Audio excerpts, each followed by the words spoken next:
8 years ago, a joyful cruise meant to reconnect a family ended in devastation when a father and daughter vanished without a trace in Madeira. Despite global searches and desperate pleas, no leads ever surfaced, until one quiet evening in Prague when a woman spotted something through a window that stopped her heart. What she saw would unravel a secret buried for nearly a decade. Blink shimmered under a sun that felt almost too perfect, like a backdrop painted for an idyllic postcard. Miriam Langford, her dark sunglasses hiding the fine creases etched by years of anxiety and long work hours, stood on the deck of the massive white cruise ship, her hand locked inside Victor's warm palm. Next to them, their daughter, Alina Langford, adjusted her camera lens and leaned out to catch the curve of Madeira's cliffs, meeting the sea. Miriam glanced at her daughter, a pang of joy mixed with unease tightening her chest. Alina, now 26, had always had a restless heart, a part of her that Miriam admired and quietly feared. This trip, this cruise, was meant to reconnect them after years of drift, between husband and wife, between mother and daughter. Victor had planned it meticulously, choosing Madeira for its nostalgic charm. He had once visited the island as a boy. "This is exactly what we needed," he said, sipping a mojito and watching the horizon. "Sunlight, no phone calls, no meetings, just us." Miriam nodded, but her thoughts were already somewhere else. Her mind ticked off small details. Did Alina bring her medication? Did she lock the suitcase properly? She had a hard time letting go, but for once everything looked promising. That morning they docked in Funchal and spent hours exploring the vibrant market. The family laughed over overly ripe bananas and bought a handcrafted ceramic owl that Victor insisted was good luck. Lunch was served at a cafe shaded by jacaranda trees in full bloom. The scent of sea salt and grilled octopus clung to the air. Alina had excused herself after dessert. "I want to walk down that side street we passed earlier," she said, with the giddy excitement of someone discovering a new world. "There's a mural I saw, might make a great photo." Miriam hesitated, but Victor nudged her gently. "She's a grown woman, Mia. Let her wander a bit. We'll finish our wine and then catch up." It was supposed to be 15 minutes. 15 minutes stretched to 30, then an hour. Victor stood, a flicker of unease crossing his face. "I'll go find her. She probably got caught up talking to some local artist or found a bookstore to vanish into." He winked, trying to soothe his wife's obvious worry. Miriam nodded, her lips forming a forced smile as she pulled out her phone. No messages, no texts, no Alina. When Victor didn't return after 20 more minutes, she felt the first drop of cold panic seep in through the tropical heat. She paid the bill and hurried through the cobblestone streets, calling both their names under her breath. The cafe where they'd laughed over octopus was now a blur. Her sandals clicked rapidly on the stone path, heart racing with each unanswered ring. She checked the beachside promenade. She searched near the souvenir shops. She flagged down a police officer with broken Portuguese and gestured desperately at her phone screen, showing photos of Alina and Victor. "My husband, my daughter, gone." The officer nodded slowly, his eyes darting toward the port. By the time Miriam reached the cruise ship's gangway again, dusk was bleeding into the sky. The crew had begun to call passengers aboard. One staff member, upon hearing her plea, alerted the ship's security team. What followed was a frantic blur, Miriam shouting their names into the wind, security checking manifests, calling their cabinet, announcing over loudspeakers. No one had seen them board again. No one had seen them together after lunch. Norway's footage revealed Victor exiting the cafe and turning into a narrow street toward the port, but Alina never appeared on camera after her departure. It was as if the cobblestone itself had swallowed them whole. The local police initiated a search. Dogs were brought in. The area was combed. A translator was assigned to Miriam, who stayed behind in Madeira as the ship reluctantly set sail without 2 of its passengers. Over the next 48 hours, Miriam retraced every step they had taken, every shop, every alley. The ceramic owl they'd bought that morning stared blankly at her from her hotel nightstand, an eerie totem of a family once whole. The sun that once shimmered with postcard perfection now burned cruelly overhead. News agencies caught wind of the story. American family vanishes on European cruise. Speculation ran wild. Some suggested an accidental drowning. others a botched robbery. A few darker voices whispered about human trafficking, but no ransom came, no sightings, no clues.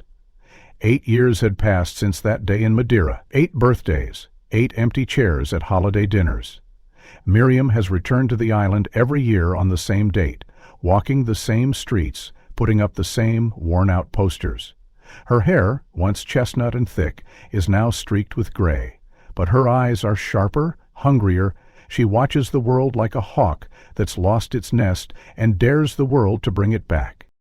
In her home in Jacksonville, Florida, one wall is entirely dedicated to Alina and Victor. The ceramic owl sits at its center. The FBI case remains open, but inactive. Miriam funds her own private investigators now. She's learned how to navigate the shadows of the internet, forums where the families of the disappearing die inactive. Hope is the cruelest form of grief, she's come to understand. It never leaves. Tonight, Miriam sits in her car outside her home, staring at the last message Alina sent. A photo of a mural with a caption, "Wish you were here forever." Her phone buzzes. An unknown number, a European country code. She freezes. "Mrs. Langford," the voice says, accented and hesitant. "I think I saw your daughter in Prague." Morning, Miriam found the paper. The sky outside her bedroom window was the color of steel wool, heavy and unmoving. It had been nearly a year since her last trip to Madeira, and 8 years since the day the cruise became a curse. Her routine had become one of quiet obsession. Wake at dawn, scan emails from private investigators, check forum threads on missing persons, then sift through old belongings for something, anything, she may have overlooked. That morning, something shifted. She had been repacking Victor's old duffel bag, the one that had remained untouched in their closet all these years. The bag smelled faintly of ocean salt and sandalwood, a scent that hit her in the chest like a ghost's breath.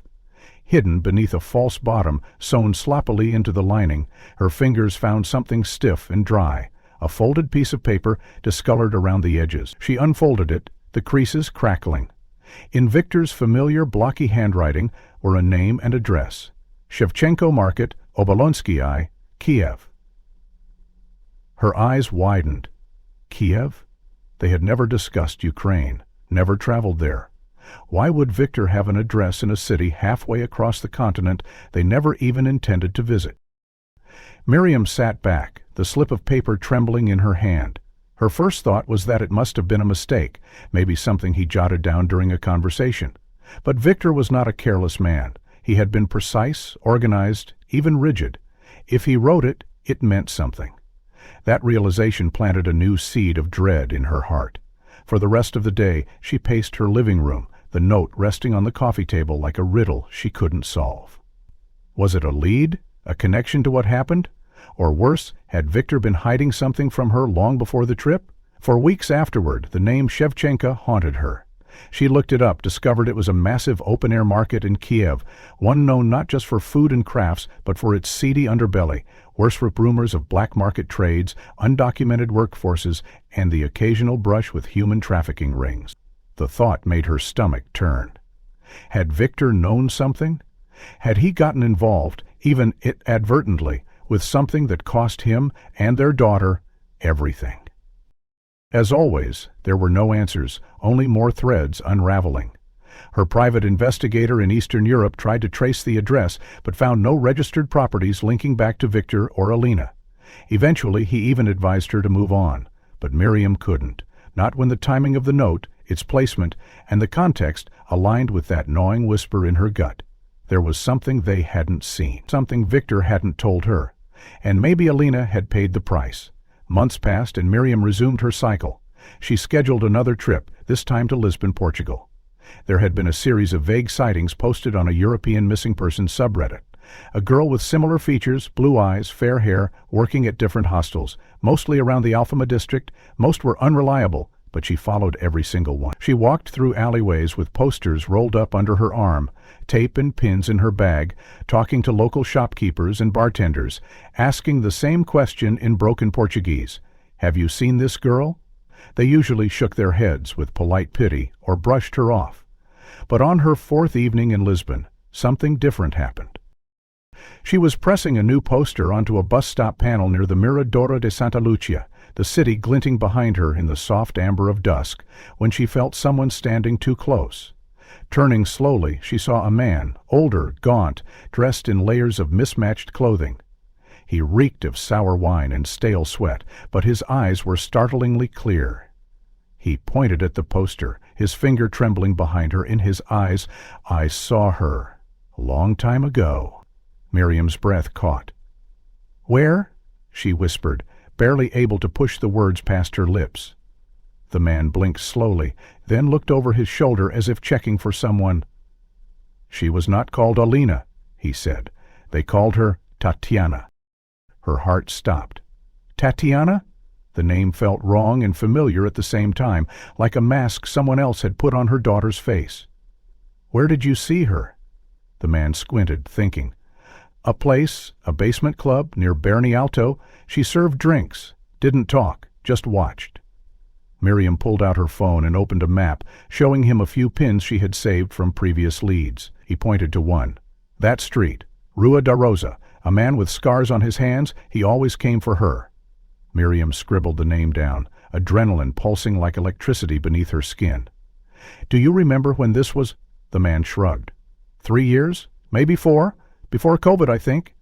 But I remember her eyes. Same as yours?" Miriam stood frozen. The street he mentioned was one she had walked past just the day before. The club was likely gone by now, changed hands, changed names. But the detail about her eyes struck deep. What did it mean? Was Alina alive all this time, living under a false name? Or was this yet another desperate hallucination projected by someone chasing alcohol and ghosts? She gave the man some food and money, enough to make him sob softly and clutch her hand like it was a lifeline.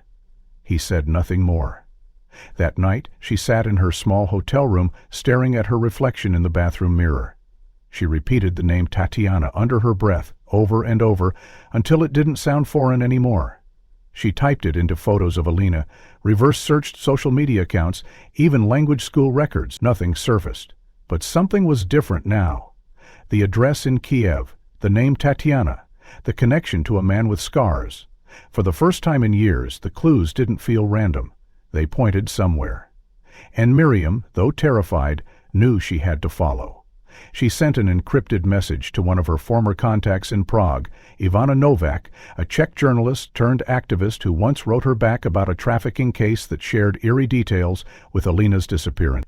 It had been 2 years since they spoke, but now Miriam typed only 5 words. "Do you know Tatiana?" A blinking ellipsis appeared on the screen. The dots on her phone blinked for almost 30 seconds before a message finally appeared. "I need to call you. Is this number secure?" Miriam's hands trembled slightly as she typed back a simple, "Yes, please." The screen remained still for a moment, then her phone rang.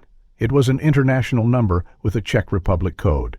She took a breath, steadied herself, and answered. "Hello?" A woman's voice came through, low, cautious, and familiar in a way that made Miriam's chest tighten. "Mrs. Langford, this is Ivana Novak. You contacted me about Tatiana." "Yes," Miriam replied quickly. Someone in Lisbon mentioned the name. He said he saw a girl with my daughter's eyes. He once told me you'd heard of something similar. Is she—" "Have you seen her?" There was silence on the other end, then a long, slow inhale. "I believe I have," Ivana said, her voice almost a whisper. "I saw her 3 nights ago at a bar in Prague's Old Town. I go there sometimes to meet with survivors and check for new faces." She was serving drinks, moving like a ghost, mechanical, empty. But when she turned toward me, her eyes, they were blue, pale, piercing, just like the picture you sent me years ago. Miriam's breath caught in her throat. "Are you sure?" Ivana's reply came slow and deliberate. "As sure as I am that I was once her." Miriam sat down on the edge of her hotel bed, the room spinning slightly. "What do you mean?" she asked. Ivana exhaled heavily. "I don't talk about it often," she began, "but for 3 years I lived under a different name. I was trafficked from Hungary to Prague, passed between men like currency. I was drugged, renamed, beaten into silence. I escaped only because I faked a seizure and was dumped at a hospital. The bar where I saw her, it's known to me. It used to be one of the places I was taken to entertain guests." Things haven't changed much. The girls there are watched closely. Miriam pressed the phone harder to her ear, her pulse thundering. You're saying Alina Tatiana is still being held? Yes, Ivana said. Not in chains, not visibly, but under control. Fear is the cage now. Drugs are the leash.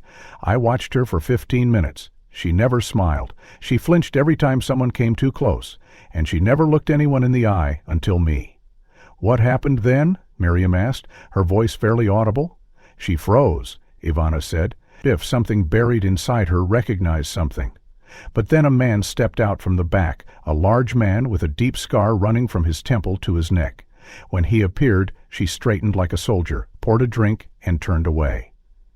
He's the handler, the one they call Carlo. I've heard his name before. Ruthless, cold. Miriam gripped the phone tighter, the image of her daughter, alive but hollow, her spirit dimmed, burning behind her eyes. Ivana, I need to come there. I need to find her.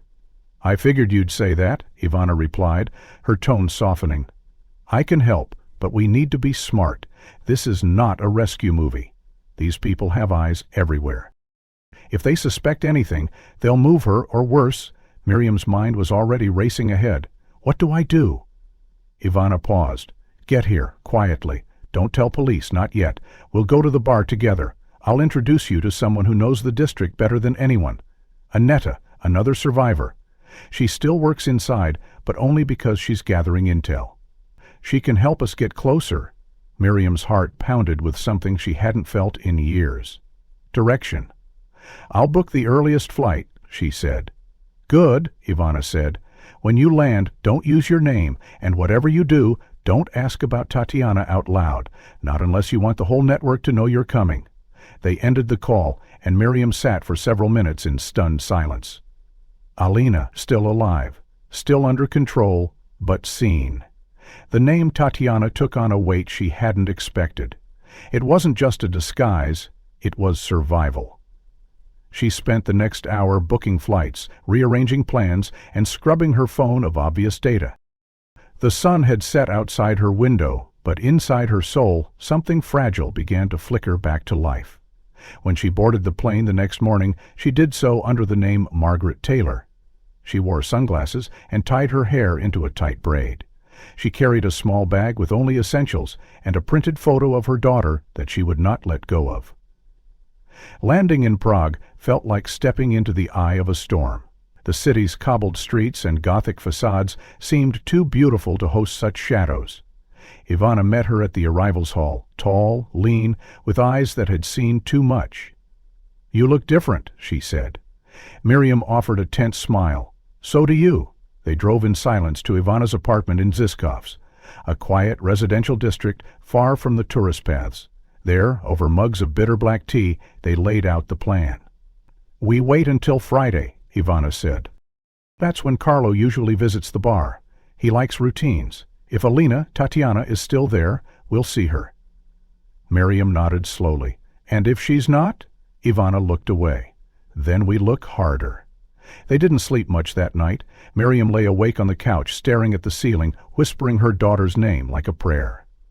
On Friday evening, they dressed plainly and took a tram toward the city center. The streets buzzed with tourists and music, the air scented with fried food and perfume. But as they approached the narrow alley that led to the bar, the energy shifted. The lights dimmed. The people changed. The laughter thinned. Miriam felt her breath shorten as Ivana stopped in front of a nondescript door painted black with no signage. This is it, she said. Whatever you do, don't run to her. Watch first. We'll see who's watching her. They stepped inside. The black door creaked open, releasing a low pulse of bass and muffled voices into the night. Miriam followed Ivana down the narrow stairs into a dimly lit space that reeked of sweat, spilled liquor, and something more bitter. Fear, perhaps. The bar, if it could even be called that, was more of a converted cellar lit by crimson bulbs that bathed everything in a dull glow. Girls in minimalist clothing floated between tables, trays held steady by hands that trembled only when no one was watching. Miriam kept her eyes low, her heart pounding so loud it felt like it might expose her. Ivana leaned in, whispering, "Look near the corner booths. That's where they usually keep the new ones." Miriam scanned each face, her eyes desperate to find familiarity in every tired gaze, every slump of the shoulders. But Alina wasn't there, not tonight. Or maybe not anymore. They left quietly, the air outside feeling colder, harsher than when they had entered. The walk back was silent, Ivana choosing not to offer false hope, and Miriam too lost in the ache of maybe to speak. Back in the apartment, Miriam sat at Ivana's old wooden desk, sifting through her files. She scrolled absently through social media tags geolocated to the bar's vicinity. Most were meaningless drunken selfies or badly lit live videos, but then, just before midnight, she clicked on a short TikTok posted in 2021 by a visiting American backpacker. It showed a group of street performers outside the astronomical clock, playing violin landscape under the glow of lantern. In the background, near the fountain edge, a blonde woman stood still, her arms folded, watching. She wasn't dancing or laughing like the crowd around her. She was frozen, her face partially shadowed, but Miriam paused the video and zoomed in. There, the curve of her jaw, the shape of her shoulders, the way her hands curled tightly into fists. It was Alina. She had no doubt. It was as though time had stopped for her daughter, as though she existed outside the moment, barely breathing. Miriam felt the screen heat beneath her trembling fingers. "Ivana," she whispered, and the other woman came running. They watched the video again, then a third time, neither speaking. "That's her," Miriam said, her voice cracking. "That's my daughter." Ivana sat beside her, face pale. "She was out in public," she murmured. "That means she's still allowed some movement. That's a window, Miriam. We might find someone who saw her." The next day, they returned to the same square in daylight. The performers had changed, but the atmosphere was the same. Tourists posing, musicians playing, vendors shouting across the plaza. Miriam showed the paused image from the TikTok to everyone she could, asking if anyone recognized the girl in the background. Most shook their heads. A few shrugged. Hours passed. Then finally, a woman in her late 20s, with dyed pink hair and tired eyes, paused. "I think she used to work at that bar near Narodny Trita," she said, in English tinged with Czech. "My friend worked there too," said a girl named Tatiana, "came in every night for cleaning shifts. Always kept to herself. Always kept to herself." "A toy cat?" she asked. The woman nodded. "Yeah, like a robot thing, old and broken. She talked to it sometimes. Like it was a person." Miriam nearly dropped her phone. "Thank you," she said, her voice barely holding together. "Do you know the name of the bar?" The woman scribbled it down. "Bar Havel." They went that night. Bar Havel was cramped and low-lit, tucked beneath an apartment block and camouflaged by a decaying awning. The bartender, a man in his 30s with sleeve tattoos and weary posture, looked up as Miriam approached the counter. "We're not hiring," he said, without looking at her. "I'm not here for that," she replied, steadying herself. She placed the photo of Alina, her Alina, before this, on the bar. "Joe's called Tatiana here. Worked here maybe 2 years ago." The man froze, his hand resting on a bottle of Becherovka. He didn't speak for several seconds. "Tatiana," he finally said. "Yeah, she was here." Miriam held her breath. "Do you remember her?" "Quiet girl," he muttered, glancing toward the far end of the bar. "Worked back room mostly. Didn't smile much. Kept that weird cat thing with her all the time. Little robot. Made this weird session. Kept that weird session. And like something from the 90s. We all thought it was creepy. But she never let it go." Miriam's throat tightened. That robot cat, she'd given it to Alina on her 12th birthday, a gift she'd saved for weeks to buy. Alina had named it Buttons. "Do you know where she went?" Miriam asked. The bartender shook his head slowly. "No, she stopped showing up one day. Word was, some guy came for her. Big guy. Scars. The girls said she didn't even pack her stuff, just left mid-shift." "Did anyone call the police?" Miriam asked, though she already knew the answer. The bartender scoffed. "Lady, no one calls the police in this line of work. They don't help, and they sure as hell don't protect girls like her." Ivana stepped forward. "Do you know who the man was?" He hesitated, then leaned closer. "They call him Carlo. You don't ask more than that. You ask, you disappear." Miriam clutched the photo tighter, her breath short. "Is there anything left from her time here?" The man disappeared behind the bar. When he returned, he held out a small box, battered and taped. We keep it lost and found for a few months before tossing it. No one ever claimed this. Miriam opened the box with trembling hands. Inside, nestled among old napkins and a broken phone charger, was Buttons, the robot cat. Its paint was chipped, one eye half lit, but it purred to life the moment she touched it. She crumpled to her knees. The moment Miriam held Buttons, the fragile robot cat, in her trembling hands, it felt as though the world had stopped spinning. A weight long dormant shifted inside her chest, a flicker of something old and sacred, recognition, grief, maybe even hope. The bartender said nothing, only nodded once before turning back to polish empty glasses with hollow eyes. Ivana placed a hand on Miriam's back and whispered, "We're close. We are so close." That night, neither of them slept. Miriam sat cross-legged on the sofa in Ivan's apartment, staring at the now silent robot in her lap. She remembered Alina's laugh when it first meowed, how she insisted on feeding it plastic tokens as if it were real. For the first time in years, Miriam allowed herself to whisper her daughter's name out loud in the dark. "Alina," she said softly, as if calling her through time. The next morning, Ivana laid out a plan more daring than anything Miriam had done before. "Go to the Velvet Room," she said, unfolding a printed map and marking the building deep in the heart of Prague's red light district. "It's private, locked, and fronted as a spa lounge, but Annetta told me they rotate the girls through here, the ones they wanted to hide." Miriam didn't hesitate. That evening, disguised in muted clothing and wrapped in a scarf that hid her face, she followed Ivana through a maze of alleys, soaked in red neon and the thrum of muffled music. The streets buzzed with movement, but in the alley outside the Velvet Room, everything felt muted, like the city was holding its breath. The building looked normal at first glance, but Miriam noticed the window, tall, narrow, partially frosted, with soft yellow light spilling out and cutting through the fog. They approached slowly. Miriam's heart pounded, like it might break through her ribs. She reached the window and peered inside. For a moment, all she saw was a room with pale walls and dim hanging bulbs. Then, movement. A woman entered the room, barefoot, wearing a faded crop top and denim shorts that hung too loose around her waist. Her hair was blonde, unkempt, and her face— Miriam's breath left her in a single, gut-wrenching gasp. "That's her," she whispered. "That's Alilea." She was thinner than Miriam remembered, her skin pale and her eyes wrong. Not in color or shape, but in their absence. They were open, but vacant. Her body moved like clockwork. Sit, stand, pace, adjust the blanket. Miriam couldn't move. She stared, paralyzed by the impossible truth before her. Ivana gripped her arm. "We don't know how long she'll be visible. Do you want to try?"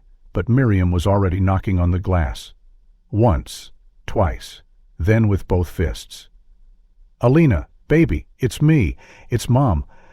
Inside, the girl turned, startled by the sound, her eyes meeting Miriam's for a suspended second. But there was no flicker of recognition, no rush of emotion.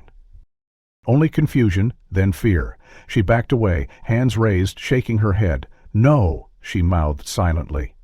Miriam pressed her hands to the glass, desperation choking her. "It's me, sweetheart. Look at me, please." The girl didn't move. Her hands clutched the edge of the bed, her shoulders trembling. And then from a side door a man appeared, a large man with a thick neck, a shaved head, and a long scar that ran from jaw to ear. He moved fast, stepping between the girl and the window, blocking Miriam's view entirely. He glared at her through the glass, then stormed toward the building's main entrance. Miriam stumbled backward. "He's going to move her," Ivana hissed, already pulling out her phone. "I'm calling the police." "Tell them now," Miriam gasped. "Tell them she's here." The front door burst open, and the man stepped out, his bulk filling the narrow alley. "What the hell do you think you're doing?" he barked in rough English. "That girl belongs to no one but herself. Get lost." Miriam stepped forward, voice shaking. "She's my daughter. You have my daughter. Her name is Alina Langford, not Tatiana." His lip curled into a sneer. "You've got the wrong girl, lady. That one's name is Krista, if it's anything. Now walk away before you make things worse." Ivana stepped between them. We've already called the police. They're on their way. So unless you want to explain your record to Czech authorities, I suggest you stay right here." The man's eyes darted between them. For a brief second, his confidence faltered. Then he turned on his heel and marched back into the building, slamming the door behind him. Miriam stood frozen, breath shallow, until she heard the sound of approaching sirens. Flashing blue lights filled the alley, casting eerie shadows on the cobblestones. Officers in plain clothing approached quickly, taking statements, checking identities, moving with urgency. Miriam pointed toward the window. "She's in there," she said. "My daughter is in there." Two officers moved to the door, pounding on it. "Open up, police!" When there was no answer, one pulled out a radio and barked orders. Within moments, backup arrived. They breached the door. What followed was a blur, shouting, crashing, officers flooding inside. Miriam tried to follow but was held back gently by one of the officers outside. "Let us handle it," he said in Czechoshented English. Inside, the sounds grew louder, a scuffle, a scream, the shattering of glass. Then silence. Moments later, two officers emerged dragging the man, the same scarred handler, his face bloodied, hands cuffed behind his back. He growled something in Russian and spat at the ground. "He says she's no one, that she's property," the officer translated, "but we'll see what the files say." Miriam's eyes were fixed on the doorway, willing her daughter to appear. Then a figure emerged, shaky, pale, escorted by a female officer. The girl looked around, bewildered, eyes darting in every direction. Her face was slack with exhaustion and her lips trembled. Miriam stepped forward, heart pounding. "Alina," she said softly. The girl looked at her, confused. "Tatiana?" Miriam whispered again. "No, not Tatiana. Alina." The girl stared, unblinking. Do I know you?" The girl, this fragile figure, who looked so much like Alina but carried none of her memory, stood beneath the street lamp like a ghost made real. Her arms were wrapped around her torso, and her eyes flicked between Miriam and the officers, as if trying to anchor herself in a world she didn't recognize. Miriam stepped forward, speaking slowly, gently. "Your name is Alina Langford. I'm your mother. You disappeared 8 years ago on a cruise in Madeira. I've been searching for you every single day since." The girl shook her head, a slight movement dazed and mechanical. "No," she murmured, voice barely audible. "I was never on a cruise. I was born in Dnipro. I'm Tatiana Kuznetsova." The name was delivered with such conviction that it nearly shattered Miriam's breath, but Ivana stepped in. "Let the officers do their job. If she was trafficked, they might have altered her records, her memories. There are ways."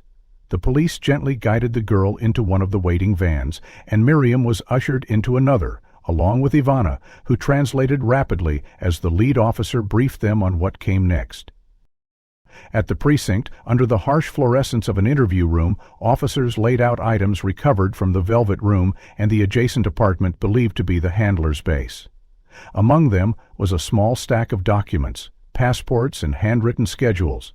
One of the detectives opened a manila folder and pulled out a worn card with Cyrillic lettering. Ivana leaned in. "It's a hospital ID," she said. "Shevchenko Trauma Clinic." "Kiev?" Miriam's heart leapt. "Kiev?" she echoed. The detective nodded. Dated 3 years ago, the patient was admitted for a head injury, severe concussion, signs of physical trauma. She was discharged a month later under the name Tatiana Kuznetsova. Another officer held up a discharge summary, translated in rough English. Miriam sat down slowly. "That's why she didn't recognize me," she whispered. "She doesn't remember anything before the injury." Ivana nodded solemnly. "She was rewritten." The room fell into heavy silence until a younger officer entered with a small plastic tube and form in hand. "We need a DNA sample," he said. "If what you say is true, this will confirm it." Miriam didn't hesitate. She signed the consent forms, swabbed her cheek, and watched as they sealed the tube. "We'll rush it," the officer said. "We should know within the day." Hours passed in slow motion. Miriam refused to leave the building, sitting on the bench outside the medical evaluation room where the girl, Tatiana Elalina, whoever she was, had been taken for detox assessment. Every so often she heard muffled voices, the clang of metal doors, the solemn look on his face. "Have the results," he said, holding up a tablet. "Her DNA matches yours, 99.9% certainty." "Miriam, she's your daughter." Miriam covered her mouth with both hands, the sound that came from her chest something between a sob and a gasp. Ivana gripped her shoulder. "You found her," she whispered. "You really found her." But Miriam couldn't speak. Her body shook, the weight of the revelation crashing through her like a tidal wave of grief and gratitude and raw disbelief. The officer continued. "We're running further checks now. There's evidence that her original identity was erased from international systems. We'll work to restore her records and inform Interpol. But officially, this girl, Tatiana Kuznetsova, is Alina Langford." Miriam stood and looked through the glass window into the room where Alina sat, her body slumped in a padded chair, an IV in her arm, her head resting against the backrest as nurses monitored her vitals. She looked so small, so unlike the vibrant girl who once danced barefoot on the cruise ship's top deck, her laughter carried away by the ocean breeze. "Can I speak to her?" Miriam asked. The detective hesitated. "Soon. Let the medical team finish stabilizing her. Her drug levels were high. She's still disoriented." "But she's alive," Miriam said, mostly to herself. "She's alive and she's here." "Yes," the officer confirmed, "and she's going to need time. She'll need counseling, protection, and, most of all, someone who doesn't expect her to be who she was 8 years ago." Miriam nodded slowly, the truth of those words settling deep in her bones. She wasn't just reclaiming a daughter, she was meeting a stranger shaped by horror and survival, and still she would not look away. That night, Miriam slept in the observation wing of the police clinic, curled up on a cot beside the glass. She didn't care that her neck ached or that the blanket was thin. All she cared about was that on the other side of the glass, her daughter, her lost, broken, breathing daughter, was finally within reach. The next morning, as sunlight filtered through the blanks, Alina stirred and blinked slowly at the world around her. She whispered something the nurse couldn't understand, but Miriam, watching through the glass, read her lips. "Where's the cat?" she had asked. The nurse paused at the door, holding something wrapped gently in a cloth. The robot cat, Buttons, worn and battered but still intact. Miriam stood from her cot, crossing the small room with cautious steps, her hand brushing against the glass that separated her from her daughter. "She asked for it," the nurse said softly. "She kept murmuring about a toy, said she lost it years ago." Miriam nodded, her voice catching. "That's hers. Give it to her, please." She watched as the nurse stepped inside and knelt beside the fragile figure curled on the hospital bed. Alina sat up slowly, her movements sluggish but no longer confused. Her eyes found the bundle and widened, her hand trembling as she reached for it. The moment her fingers brushed the cold, familiar plastic, she gasped. Buttons emitted a faint mechanical chirp, its last function flickering to life. Alina pressed it to her chest, her breath shuddering. "I know this," she whispered. "I know this." She looked up, her gaze finding Miriam through the window, the haze behind her eyes thinning. "Mommy?" The word broke free with a sob, sharp and childlike, filled with disbelief and yearning. Miriam covered her mouth as tears streamed down her cheeks. The nurse turned, startled, and then slowly nodded to the officer nearby. Moments later, the door opened. Miriam stepped inside. Alina stared at her, still clutching Buttons like a lifeline. "Is it really you?" she asked, her voice a fractured whisper.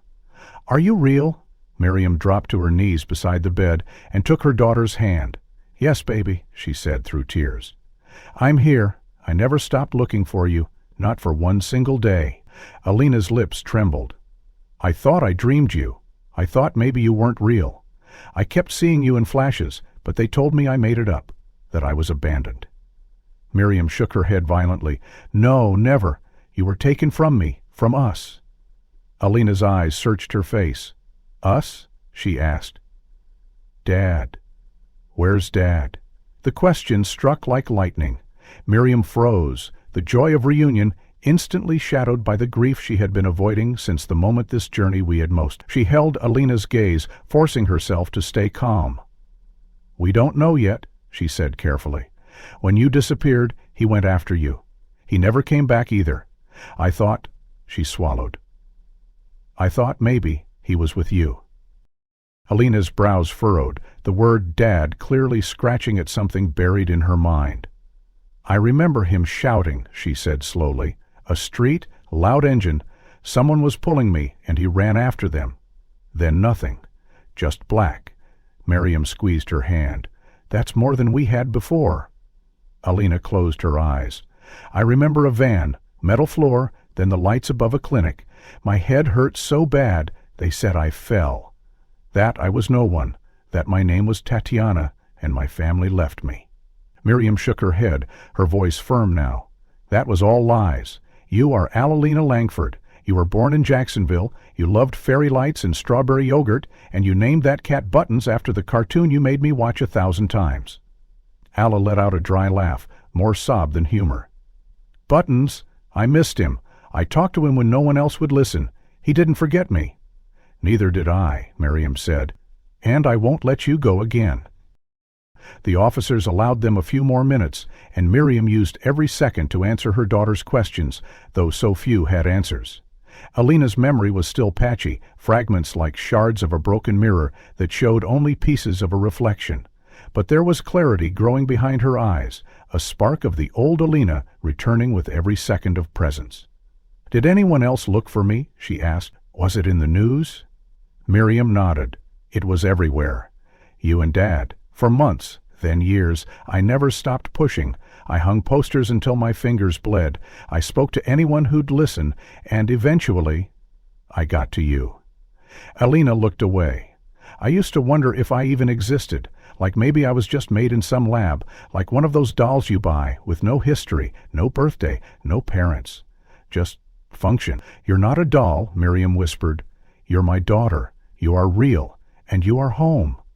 But despite the fragile hope weaving between them, the question of Victor hung in the air like smoke. Alina kept circling back. You really don't know anything about Dad? She asked again. He didn't get away. Alina's fingers tightened around Buttons. He fought them, she said suddenly, the memory surfacing with force. He pulled open the van door. They hit him. He screamed my name, and then they threw something, gas. I don't know. I passed out. Her voice cracked. I never saw him again. Marion leaned forward, kissing her daughter's forehead. You survived. That matters now. We'll find out what happened to him. Together. A soft knock on the door interrupted them. Ivana entered, eyes shining. Sorry, she said. They want to take her for more tests. MRI, memory mapping, full evaluation. Alina looked scared, shrinking slightly.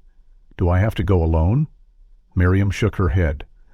I'll be right here. Every second. Alina nodded. Okay, just don't disappear again.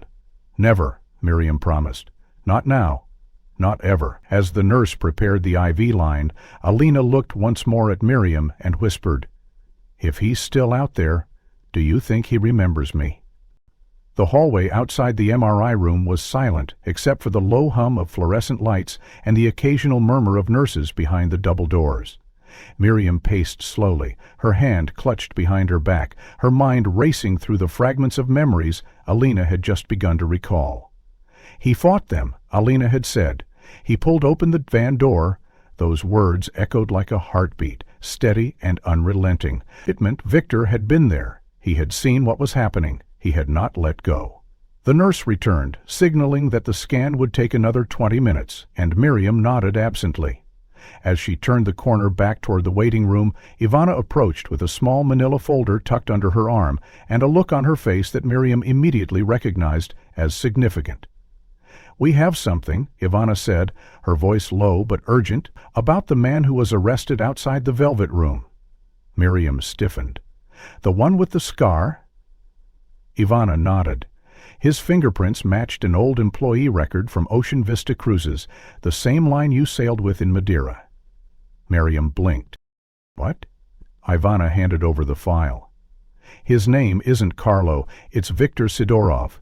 He worked as night logistics on your ship's lower deck crew. He disappeared just weeks after your family vanished, never returned for his final pay. Never contacted HR. Miriam's mouth went dry. So he knew the layout, the routines. He could have planned it or been a pawn in someone else's game, Ivana added. But it gets stranger. He's on a suspect list Interpol shared last year, flagged under suspected affiliations with Eastern European trafficking syndicates. There's a side note. He was once caught crossing into Germany using falsified crew credentials. The arrest didn't stick, but they noted something odd in the report. Miriam flipped through the attached transcript. A border officer had described Sidorov as nervous, evasive, and said he kept muttering the name of someone, Langford, while being questioned. But before further inquiry could be made, he was released due to lack of warrants. He knew Victor, Miriam said, her voice low, or he knew what happened to him. Ivan nodded again. There's more. A contact in Bavaria I've been working with just called. He flagged a recent raid near the Czech-German border. They were looking into a compound used for forced labor and clandestine detention. In one of the holding areas, they found documents with multiple identities, including one with the name Victor Langford. Miriam's heart thudded painfully. Is he alive? We don't know yet, Ivan said. The documents were partially destroyed, but they recovered a set of fingerprints from a metal tray used for ID processing. The prints are being analyzed now. Miriam's knees nearly buckled, and she grabbed the back of a chair to steady herself. What if he's there? She asked, her voice cracking. What if all this time he's been locked up somewhere, hurt, waiting? Ivana reached for her arm. Then we'll find him, just like we found her. Hours passed in a blur. Alina's test results showed signs of mild scarring on her left temporal lobe, consistent with a blunt force injury, and further evidence of long-term exposure to sedatives. The doctors confirmed that, while her memory loss was partially psychological, the physical trauma had likely contributed to disassociation and fabricated identity acceptance. She was stable but exhausted, her emotions volatile as fragments of her past fought to the surface. Miriam stayed by her side through it all. When the fingerprint results came in, it was a quiet moment just past midnight. A tall officer entered the room with a tablet in hand, his face unreadable. Mrs. Langford, he began carefully. The German authorities confirmed a match. The prints from the site in Bavaria, one of them belongs to your husband, Victor Langford. Miriam covered her mouth, a cry escaping before she could contain it. He's alive. He was there, the officer clarified. We're not sure of his current condition. The facility was shut down just 2 weeks ago, and several detainees were transferred before the raid. But the German task force is working with Interpol now to track the transfer routes. He was alive, Miriam whispered. He survived that day. Ivana leaned forward. Why was he held? The officer's eyes darkened. According to records recovered, he resisted during the abduction of his daughter, inflicted serious injuries on at least 2 members of the group. They labeled him high risk, danger. They moved him often, never left him in one place for more than a year. Miriam's voice trembled. So because he fought back, they locked him away? Yes, the officer said simply. And he refused to cooperate. He wouldn't give up names, locations. He tried to escape twice. The last known record of him dates back 8 months ago when he was listed under a pseudonym, Daniel Grev, at a rural facility just north of Regensburg. That's where we're headed next. Miriam didn't ask for permission. I'm coming with you. It may not be safe, the officer cautioned. It wasn't safe for him either, she replied, and I won't stay behind again. As arrangements were made, Alina stirred on the hospital bed, her voice groggy but aware. What's happening? She asked. Miriam bent down and took her hand. We found him, sweetheart, she said, tears shining in her eyes. Just found your father. He's alive. Alina's eyes widened, the name hitting her like a thunderclap. Dad? You're sure? Not just hope, Miriam said. Proof. Alina began to cry silently, the tears sliding down her cheeks without sound. He didn't leave me. Never, Miriam said. He fought for you, and now we fight for him. The van rolled to a stop on a gravel path leading to a low, windowless building surrounded by a steel fence and the hush of pest castles. The air near the edge of the Bavarian countryside was cold and clean, but it did nothing to steady Miriam's racing heart. She had spent the drive holding Alina's hand, while Ivana coordinated with the German officers, now escorting them through what remained of the facility, once used by traffickers to stash people they considered unmanageable. Alina sat silently, her eyes trained on the metal door ahead, her knuckles white against the edge of her coat. The compound had been cleared weeks earlier, but among the survivors, identified by a small NGO assisting in reintegration efforts, one man had only just begun speaking again. A man in his 50s, found with old broken bones that had never healed properly, partial deafness in his left ear, and a deep scar stretching from his collarbone to shoulder. His paperwork listed him as Daniel Grieve, but the DNA result that arrived this morning said otherwise. He was Victor Langford. Miriam barely waited for clearance before stepping onto the cracked pavement, her eyes scanning every movement around the door as two guards inside nodded to their supervisor and motioned for her to wait. "We had to stabilize him," one officer said gently. "He's had episodes, flashbacks, panic. He believed he'd never be found." Miriam nodded, her hand gripping Alina's tighter. "Can she see him?" she asked. "She's his daughter." "It's better if you go first," the officer said. "He might not react well to a sudden reunion. He hasn't seen her in almost a decade." Miriam hesitated, but Alina shook her head. "No," she said. "I want to be there." "I need to be there." The door creaked open and they stepped inside. The hallway smelled of antiseptic and damp brick, dimly lit with bulbs that flickered against yellowed walls. At the far end, a nurse opened another door, and out stepped a man in a gray sweater, thinner than Miriam remembered, beard streaked with white, and a limp that bent his right leg with every step. He looked up slowly, his eyes catching the light, and Miriam stopped breathing. Victor froze. His eyes locked on her as if she were a ghost, his body stiff, the scar on his shoulder visible through the stretched fabric of his shirt. "Miriam," he croaked, disbelief rippling across his face. She ran to him without a word, wrapping her arms around his fragile frame as his knees buckled slightly under the weight of emotion. "You're real," he whispered into her shoulder. "You found me." "Still found each other," she replied, tears soaking the side of his face. Then another voice came from behind, soft, shaky. "Dad?" Victor turned toward it, the sound cutting through him like a spark through dry wood. He blinked. The girl who stepped forward was grown, pale, changed, but the eyes, those were Alina's. His hands rose as if on instinct, trembling in the air before him. "Alina?" She nodded slowly. "It's me, Daddy," she said, her voice breaking. "I didn't forget you. I lost myself for a while." That was all it took. Victor dropped to his knees, as if his body couldn't carry what his heart had longed for all these years. Alina fell into him, her sobs loud and unguarded. "I thought you were dead," she cried. "I thought they killed you." "They tried," he murmured, voice cracking. "But I wouldn't go until I saw you again.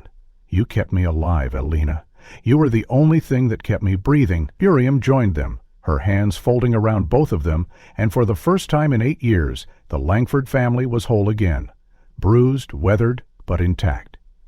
The nurses stepped back, silently witnessing a reunion stitched together with pain and love, a moment so raw that none dared interrupt it. Victor looked between his wife and daughter, as if afraid blinking might erase them again. "They said you vanished," he said to Miriam. Ash said, "You gave up." "Never," she answered. "I followed every breadcrumb, every rumor. I never stopped, and she looked at Alina. She came back to me. We came for you," Victor exhaled, a long breath he had been holding for 8 years. "I used to whisper your names before I slept, every night. That was all I had." Alina pressed her forehead to his. "I remembered you in pieces, like dreams I couldn't hold. But I kept Buttons. He never let me forget completely." Victor let out a broken laugh, his voice hoarse. "Buttons? That weird cat? You still have that thing?" Miriam reached into her bag and held it up. "He's been waiting, too." And for the first time in a long time, all 3 of them laughed through their tears. The clinic in southern Germany was quiet, nestled between pine-covered hills that muffled the world beyond its gates, and for the first time in nearly a decade, silence no longer terrified Alina. Inside room 204, light filtered softly through the sheer curtains each morning, casting a warm glow on the walls where watercolor paintings of forests and old towns hung in delicate frames. Alina's recovery plan was intensive: cognitive therapy, trauma deconstruction, slow chemical detox, and memory reconditioning. But the comfort came not from the sterile order of the program, but from the simple constants now returned to her life. Her mother reading aloud beside her each night, and her father quietly seated by the window during the day, always with the small robot cat resting on the corner table like a fragile totem of everything lost and everything now reclaimed. Miriam read the same book each evening, an old children's fantasy Alina had once adored, its pages now softened with time and wear. And though Alina often drifted off before the final paragraph, her fingers always found her mother's wrist in the dark, gripping it gently like a child scared to wake up alone. Victor remained a quieter presence. Years of solitude had aged him in quiet ways, not just in his body, but in how slowly he spoke, how gently he moved. But each morning he walked with Alina in the garden, guiding her around the gravel path, pointing out the birds he'd learned to name and the scent of pine she'd once loved as a child. Some days were harder than others. The detox tremors came back sometimes, and on 2 occasions she'd had to be sedated during a dissociation. But unlike before, she never woke up in a place of strangers. She always woke with her mother's hand on her head, her father's voice humming an old tune, and the sound of buttons chirping its mechanical lullaby, a broken but persistent song of survival. "He still purrs," Alina had whispered one night, fingers tracing the faded paint. "He waited longer than I did." Miriam had nodded, her voice steady. "He never stopped, just like us." 3 weeks into her therapy, Alina began piecing together longer sequences, memories that came like fragile film reels. A rainstorm in Prague, the smell of disinfectant in a Kiev hospital, the loud echo of a ship deck, her father's scream, the van's cold interior. Each piece was examined, written down, sometimes cried over, but never hidden. Her therapist encouraged her to anchor those flashes with tangible items, and so she began keeping a photo of her younger self tucked into her journal, a laughing girl on a cruise ship, her arms looped around her parents, the ocean behind them. "She doesn't feel like me," Alina had said, studying the image one morning. "She feels like a sister who got left behind." Victor had smiled, sitting beside her. "She was strong, but she didn't know what you know now." "You're both still here?" One rainy afternoon, while Miriam folded laundry by the window, a soft jazz station playing on the radio, Alina sat cross-legged on her bed and stared at an old copy of the Jacksonville Gazette. The front page showed the 3 of them, Victor, Miriam, and a much younger Alina, waving from the cruise ship deck, the headline below reading, "Local family missing in Madeira, disappearance." Miriam looked up and met her daughter's eyes. "Paper stayed in my drawer for 8 years, she said. "I refused to throw it away, even when people said it was time." Alina nodded slowly, her fingers smoothing the page. "I remember that day," she said quietly. "I remember the sun, and the noise, and the cold drink you gave me." Miriam set down the folded shirt in her hand, her breath catching. "What else?" Alina swallowed. "You were wearing a white blouse. Dad had salt in his hair. I walked ahead of you for just a second, then everything changed." Miriam crossed the room, sat beside her, and wrapped her arms around her daughter, holding her tightly. Alina leaned into the embrace, her voice breaking into a whisper. "I thought I'd never see you again. I thought you were gone." "We were never gone," Miriam said, tears running down her cheeks. "We were searching, always." Later that evening, as the family sat under the soft glow of the clinic's library lamps, Alina picked up the paper again, gazing at the photo of her family before everything shattered. Then, softly, almost too soft to hear, she whispered, "I remember that afternoon in Madeira. I thought I'd never see you again, Mom." Miriam turned toward her, eyes wide, and reached for her hand. Alina looked up, a single tear sliding down her cheek, but her lips curled into a fragile, real smile. Victor leaned in, placing buttons gently on the table in front of them. "Well," he said, his voice hoarse but certain, "you're home now." And for the first time in 8 years, none of them felt afraid to believe it. If this story moved you, don't forget to like and subscribe for more emotional mysteries and unbelievable reunions. What moment hit you the hardest? Was it when Alina finally said, "Mommy?" or when Victor appeared after all those years? And tell us, where in the world are you watching from? Drop a comment below, we'd love to hear your thoughts.